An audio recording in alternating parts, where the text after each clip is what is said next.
Hello my YouTube subscribers, Dark Superboy back in the flesh after being absent for so many weeks.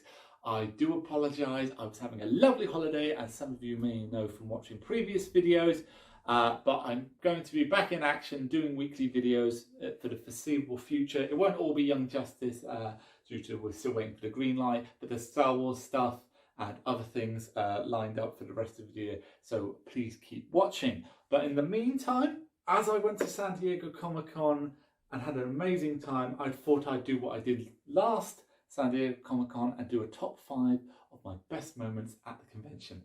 Let's get started. Number 5, a mini Young Justice meetup. Now, although this doesn't fall in the confines of San Diego Comic-Con, I feel it is more of a bit of a warm-up to the convention itself because it was so spontaneous. As everyone knows, big Young Justice fan, knows some of the cast and crew, Whelm crew, all that. So I was really surprised when I told them that I was in LA, that I got an invite to a farewell dinner for one of our Whelmed podcast crew members. And I was able to go there, meet up with Eric Lopez, voice of Jaime Reyes, saw Greg Wiseman, had a chat with him, many of the Whelmed crew, and it was like a mini Young Justice meet-up. We had an amazing time. I was also able to give Eric Lopez a gift, which I will be continuing on in the next segment. But yes, lovely time. No mentions of season 5, guys, because they didn't even have a clue what was happening then, so I can't give you answers to something that was never discussed. Number 4, gifts for everyone. Long story, again, if you've watched my previous videos, you'll be able to piece together it from what I'm going to say. During the height of the pandemic, I was able to set up some Young Justice quizzes. We're all in lockdown and we were going a bit stir crazy, and was able to provide Young Justice fans with a bit of relief from the monotony and boredom. What I didn't expect was how successful that quiz would be. Into it didn't go off as a one-shot, not a two-shot, but full-on trilogy. And I was able to have so many people I didn't expect. I had cast members, I had artists, I had episode directors, I had comic writers. It was an amazing time. Mainly due to the cast of Zeno Robinson, Eric Lopez, Zira Fasal, Jason Spizak and Cameron Bowen, who I first started talking to about trying to get together just for the quiz panel, but they helped so much they turned it into a trilogy.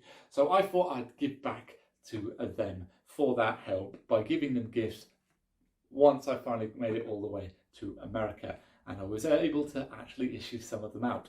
One, Eric Lopez from the last, as mentioned in the last one, meeting up with him, I gave him a little bag with some in-house jokes, but I will still show the reaction.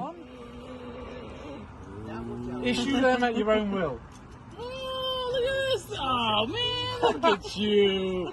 You got me Poundland gang buttons. Well, of course you're getting one. Oh, yes, thank you. Official founder of the Poundland Gang, co-founder. Poundland gang. Yeah. You issue those to as many members as you like. Man, this is awesome. You're the best, dude. All the best, You're the best. Okay, to put that into context, it's a bit weird, but it's an in-house joke between me and the other Young Justice cast and crew from the previous San Diego Comic-Con when we were sitting down for dinner, and obviously my Britishness came up and I mentioned a store called Poundland, so Eric officially formed the Poundland Gang as a group. Another gift I was able to give out was to Zeno Robinson for all his help. Here's his reaction. See, I gotta see what your reaction to it. Come on. Okay, so That's Cameron's. That's Cameron's. This is mine. Of course. What could it be? Thank you. Thank you so much. Wow, he's magnets? Yeah! I got a few of them for you so you can share them out. Dude, That's thank you so that's much. all right. And Yes, Can I take a picture with the twins? Yes, on them? yes, you didn't show them. The cyborg. 50% machine, 50% man, 100% badass. Yeah, I thought it was like.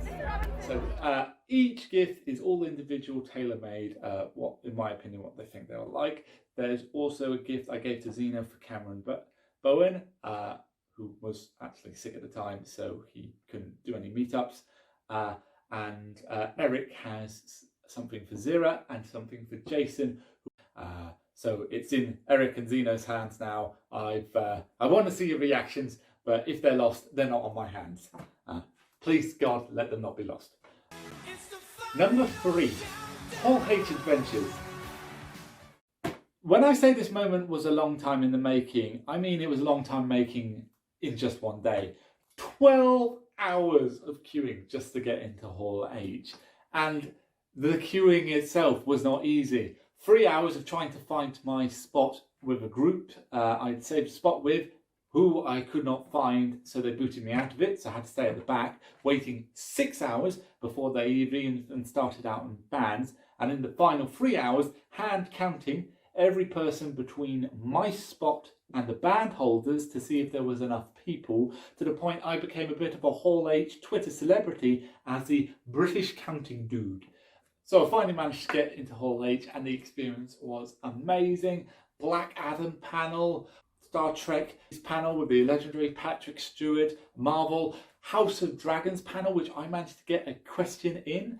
And when I managed to do that, not only was I shocked by the audience reaction to me stepping up to the plate, the panel were a bit shocked. Thank you so much, Hall H. I'm sorry we don't have more time for questions. I'm sorry. Let him ask his question. Yeah. Okay, go. Hit it. Hello, guys, all the guys, British Town Dude. They all love me back there. So, yeah, quick question. You've learned from, I'm guessing you've learned from the mistakes of the series. Have you banned coffee cups from the set? Banned what? Ban coffee cups. On the set. Coffee cup. Yeah. Have we? No. Okay, there it is. They're everywhere. Hall H, thank you. Yeah, so, funny question. Coffee banned from House of Dragons? The answer to that, no. So if you see a coffee cup, House of Dragon crew, I warned you, and you should ban coffee cups. But I think more of the moment was the fact that the reaction of the audience, because that was, the people that were cheering was like a quarter of the crowd with the D's and the C bands who had remembered me as the crazy as the British counting dude. So I was amazed when a quarter of the audience suddenly just started cheering for me. And the look on the faces of the panelists when that happened was also in shock. So yeah, I became a minor celebrity at Hall H panel. So that was an amazing moment as well. Number 2, Medal for a Star. Now this is a moment that, although not 100% joyous, will stick in my heart and soul until the day I die. For those of you who are regular watchers know, last year I ran a half marathon in full Mandalorian armour for sarcoma research, memory of a person called Miranda Starr. And when I got that medal at the end, after it was handed to me by the mayor, I knew this was Miranda's, and I knew I needed to give this to her mother. So, because of the delay due to COVID of the San Diego Comic-Con, I knew I was able to do this.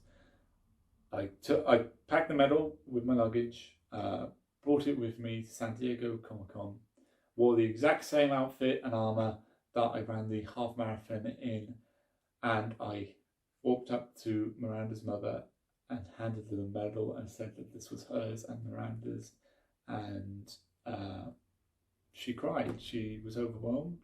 She was happy. She was sad. I was really moved as well. Surprisingly, she hugged me, which is like, I didn't expect that level of affection. And also, not only is it not comfortable to wear Mandalorian, I'm pretty sure it's not comfortable to hug anyone in Mandalorian armor, and she just didn't care. And she gave me a gift as well. She gave me a Miranda Starr shirt, which is like, yeah, it was a moment. She gave me a very moving card that words is going to stick with me. We exchanged words, we had a nice time. We got up on the stage and took a photo of us both holding the medal over underneath Miranda's star, And yeah, that was a moment I'm not going to forget, and it was a big moment at San Diego Comic-Con. But it wasn't the best moment, because you guys are probably going to guess. Again, if you've watched my previous videos, you know what's coming up. My number one top thing that happened at San Diego Comic-Con of 2022 is I got engaged. Yes, I know people who were previously watching this channel on previous vids will probably have figured that out, but it's such a moment. It's going to stick as our all-time favourite San Diego Comic-Con moments in history, even if I go there 100 more times. Yeah, I got engaged, love my life, Bale, on our 1 year, 10-month anniversary to the day I proposed. Pale blue. Yep, got it, thank you. I'm getting out of the way so you got yours? Yep, got mine. All right, while we're at it, let's say hold on one more thing. What do you want? Every bite you take. You want a video? Okay. You got enough cameras, right? Yeah.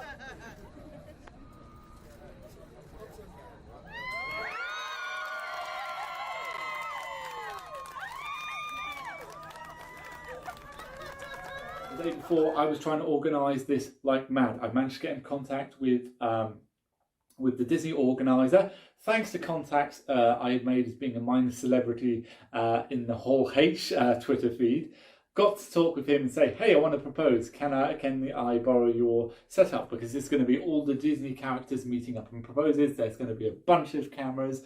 I want this moment. Photography, because Belle had requested lots of cameras when I proposed, so wanted to fulfill her wishes even though she didn't know it was coming. So yeah, even though she was really not interested, but it's like really difficult to convince her to come there, even though she, without telling her what was going to go on, managed to convince her, managed to put her in the right spot thanks to friends of mine who are invited to the wedding, Liz and Emily, amazing co-conspirators, place her in the right spot, and then finally the moment came. So yes, that has been my top 5 moments from San Diego Comic-Con 2022. I do apologise that some of the moments you've already seen from previous videos, but I did make sure to include moments that you hadn't seen yet. Sadly, no Comic-Con 2023. It's just too expensive and too much red tape with visas and stuff for me to even keep trying this again until I win the National Lottery or something. But I do have Star Wars Celebration tickets in London for 2023, so that's much easier and cheaper for me to go to. So I hopefully will do the top 5 moments then. In the meantime, please like, comment and subscribe. Your support does mean everything. I've been Dark Superboy. This has been a video on San Diego Comic-Con. And again, please like, comment and subscribe. I am so close to 1,000 subscribers. But as always, let hope burn bright, and goodbye. Thank you.